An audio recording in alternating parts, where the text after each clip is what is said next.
Nigeria's housing deficit is often estimated at 20 million units and more recently 28 million units. However, experts say an average of 550,000 units must be constructed annually in the next 20 years to close the housing gap and check urbanization, overcrowding, and persistent accommodation shortages in the country. What government policies, industry collaborations, and technological innovations can provide a roadmap towards actualizing this vision? Hi, I'm Francis Jakpor. And I am Sheriff Aderibigbe. We'll be your host on today's episode of NESG TV. Nigeria's housing deficit has variously been estimated at 17 million, 20 million, and more recently 28 million housing units. Whatever the case, it is estimated that 550,000 housing units have to be constructed annually in the next 20 years to bridge the housing deficit. With us in the studio is the chairman of Hydraform Engineering Limited, Mr. Abdulhakeem Huthman, to do justice to the subject and to let us know what practical strategies you can adopt to close the housing gap in an effective and sustainable manner. Welcome, sir. Thank you very much, Francis. So let's just be more granular now in terms of this housing deficit, because so many figures are thrown about. Some say the housing gap is 17 million housing units, some say 20, and others say 28 million. What really is the specific figure currently? Good morning, gentlemen. Yes, good morning. And the viewing public. It's very difficult to be specific on the deficit number because it's like a moving target. Generally, it is assumed that the deficit is in the neighborhood of 20 million. And this has been an intractable problem for the Nigerian economy because generality of our people are living in subhuman condition. When 60% of urban dwellers are living in informal settlements. So that tells you the magnitude of the problem. Mm-hmm. So in terms of affordability, because the problem is ping pong between affordability and availability. So on the scale, where would you say the pendulum swings more highly? You see, the issue of affordability is very relative because if we have a good mortgage system and we can give long-term, low-cost mortgages to people, most of the houses will become affordable. That's the crux of the matter. Being able to create long-term, low-cost, affordable mortgages to the generality of the people. At the moment, only about 10% of Nigerian population have access to mortgage facilities. Now, we know that Hydraform, your organization, you are in the vanguard of alternative building technologies. Can you tell us more about innovation in terms of building technology that can advance this effort to ensure affordability, availability? Well, I thank you, Francis, for asking that question. Hydraform has been in the forefront of delivering affordable houses throughout the African continent and in over 70 countries worldwide. It has been the major problem in Nigeria and the rest of Africa to build houses that are affordable. We created a whole industry called ISSB, interlocking soil stabilized cement blocks. We created a building block that is interlocking using primarily lateritic soil to produce blocks that can make houses affordable.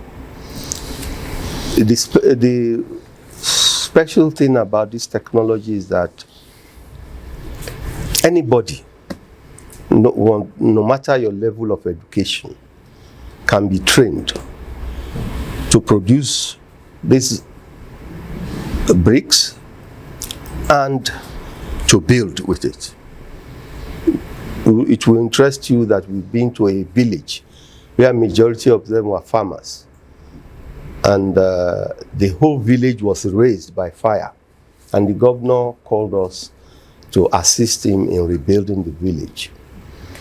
And the only thing the governor offered was, we'll buy one of our equipment and we provide all the building materials. Anybody who came out to work will be given a 3-bedroom apartment. These are unlettered people. They build their own houses, and that's the versatility of this technology. Interesting. Okay, thank you, sir. This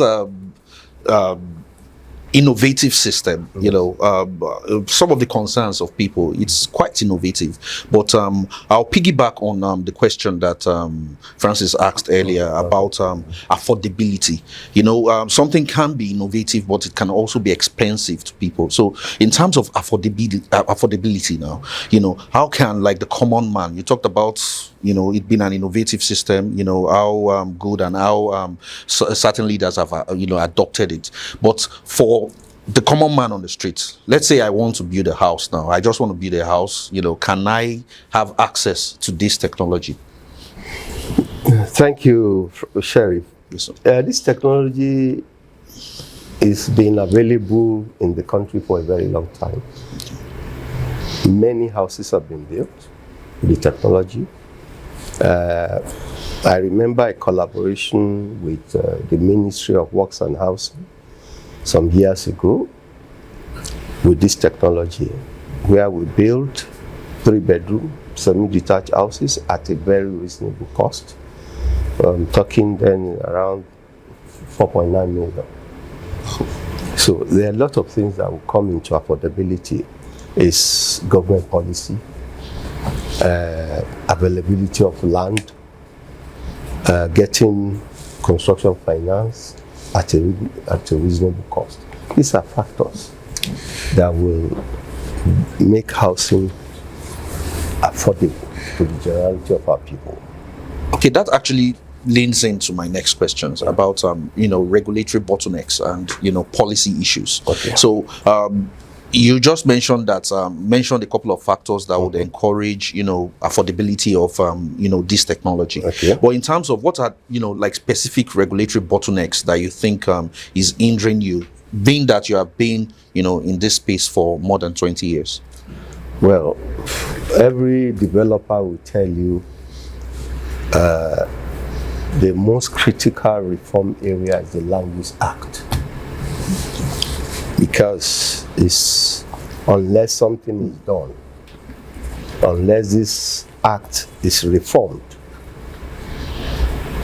getting affordable houses will continue to be a challenge. And there are also other bills in the National Assembly that need to be passed. They should be passed as quickly as possible. They have been lying there for too long. They relate to housing and mortgage issues. This we need to tackle as quickly as possible. And then another major plank of legislation that needs to be done by the states is foreclosure law. And that is what is affecting mortgage business in Nigeria. Without foreclosure law in place, developers will continue to be reluctant to be involved in the mortgage business. Okay, thank you, sir. In terms of this foreclosure law, You mentioned foreclosure law. We know, like part of the problems of the Land Use Act now is, for instance, having almost all the land domiciled with the government. Yes. And even if you get a certificate of occupancy, it's only for a number of years and all that. So, in terms of the specific, in terms of foreclosure law and some of the bills at the National Assembly now that can help.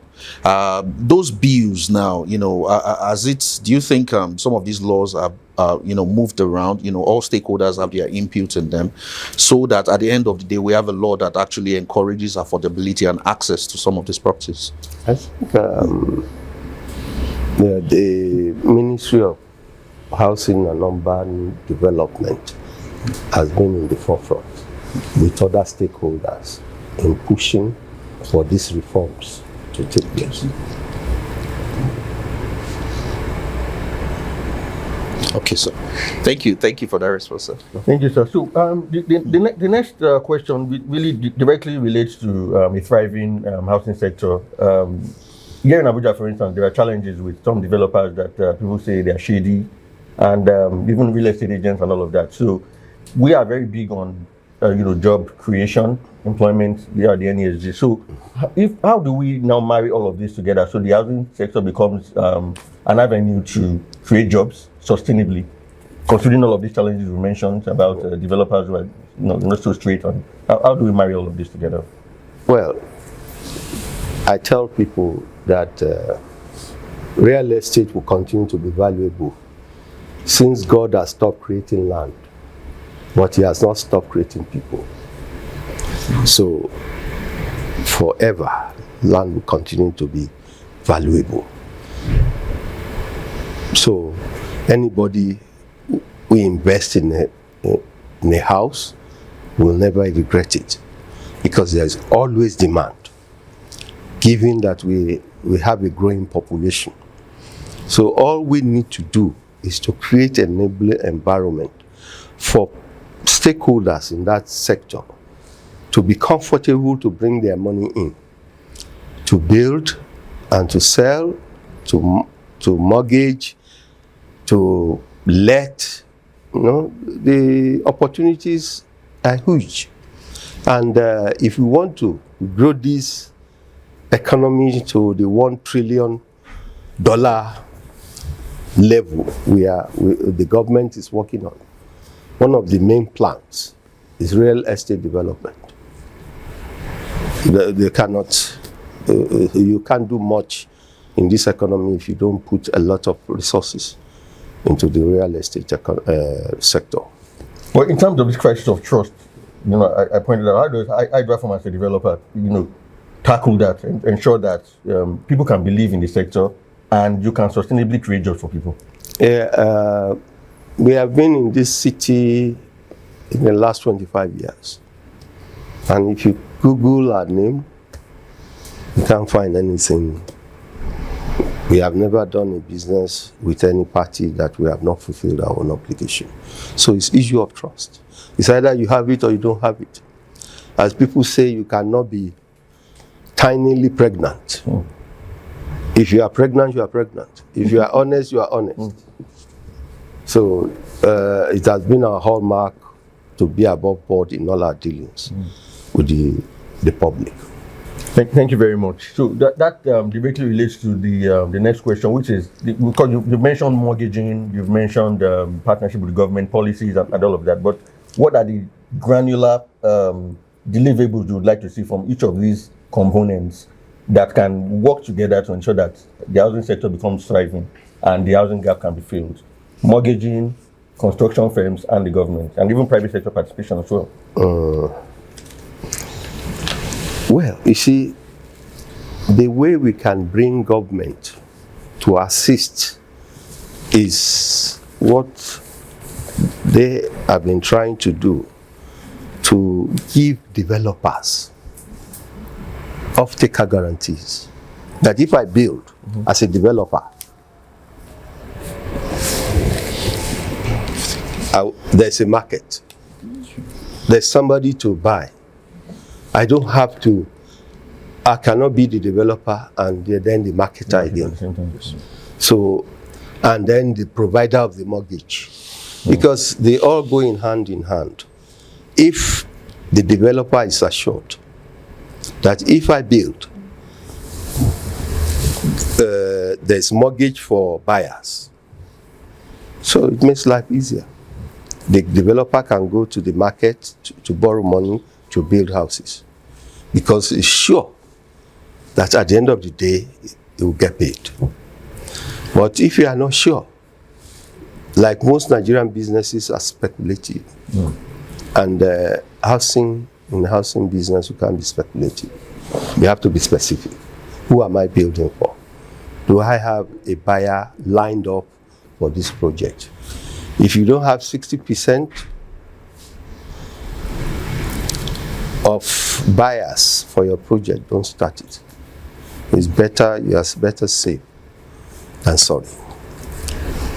But even if mortgages are available, what about, I think, the single digits? Because it's a challenge for most people. For government people, yes, but not for the regular person. No, I think this is an area, maybe a lot of publicity needs to be done by government, because what this particular administration has done, no government in Nigeria has been able to do it.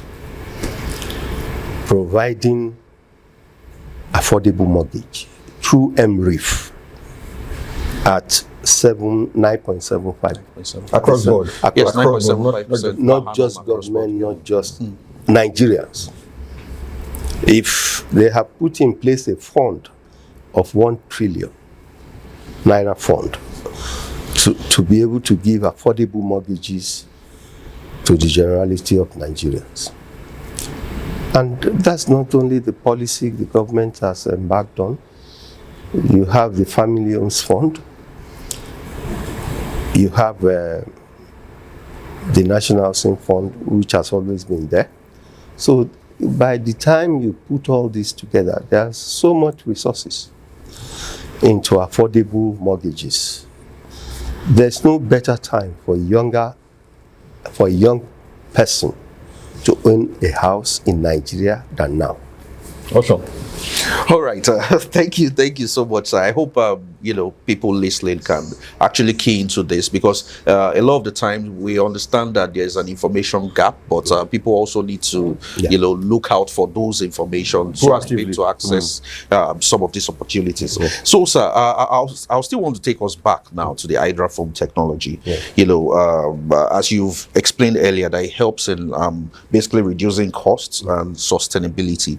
But I'd like you to also expatiate on how this technology, in terms of how sustainable it is, the impact it has on the environment, as opposed to the regular construction we are currently using, and how it can enhance housing delivery across the nation. Thank you very much, Sheriff. Hydraform is a green technology. It has, when you compare to other conventional building materials, it has the lowest carbon footprint. And given our environment, when you live in a Hydraform house, when it's hot outside, it's cooler. Okay. And vice versa. So it's a technology that is easy to adopt, because the materials are all over the country. There are very few places, and those places have been the coastal areas, which is more sandy. And then when you move up north, as you get closer to the desert, that's where you may have issues using the technology. Otherwise, the whole of the country can benefit from this technology. Okay, thank you, sir. So what's like the basic component of the materials used? It's basically lateritic soil, 90%. 90% in volume terms, is lateritic soil. Yes, sir. And About 10% cement content. Okay, thank you. Thank you so much, sir. You add water, that's all. All right, thank you for You explaining. basically answered our next question, because Hydraform is a technology on its own. Yes. Yeah. But in terms of more, because innovation never stops, right? Yes. So what should we be looking at from Hydraform, or maybe from the industry itself, in terms of innovation? What would you recommend? Because we have to continue evolving. Yes, look, because the challenges are getting bigger and bigger by the day. So there are innovative technologies coming into the market. I hope you've heard of 3D printing for construction. So that's an area that has a big future. Then you look at modular construction, you look at prefabricated housing models. But what I tell people is you must learn to crawl Before you walk. or run. Master the intermediate technologies first before we jump into that. Because we have a very young population that needs jobs. Because some of this technology are anti-jobs. They are going to eliminate a lot of jobs. So I don't think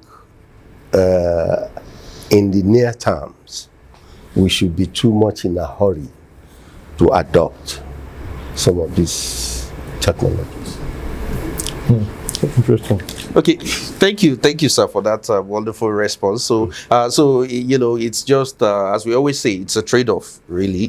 Sometimes you trade one for one. But one of the core aims of the NESG is ensuring we build Nigeria to a sustainable, and global, economy, where, we have unemployment at the barest minimum that it can ever be. So we'll continue to adopt technologies to grow our nation, but at the same time also, ensure that there's a balance between everything. So in terms of, let me just ask this finally, in terms of Nigeria's urbanization trajectory,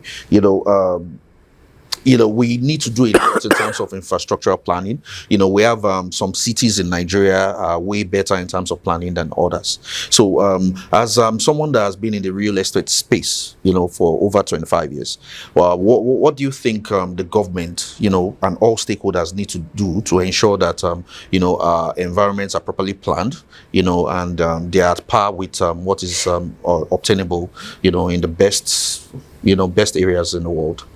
Yes, as part of our own contribution to national development, when any new government comes on board, we always write to them to say, these are the areas you need to pay attention. We've done that over the years.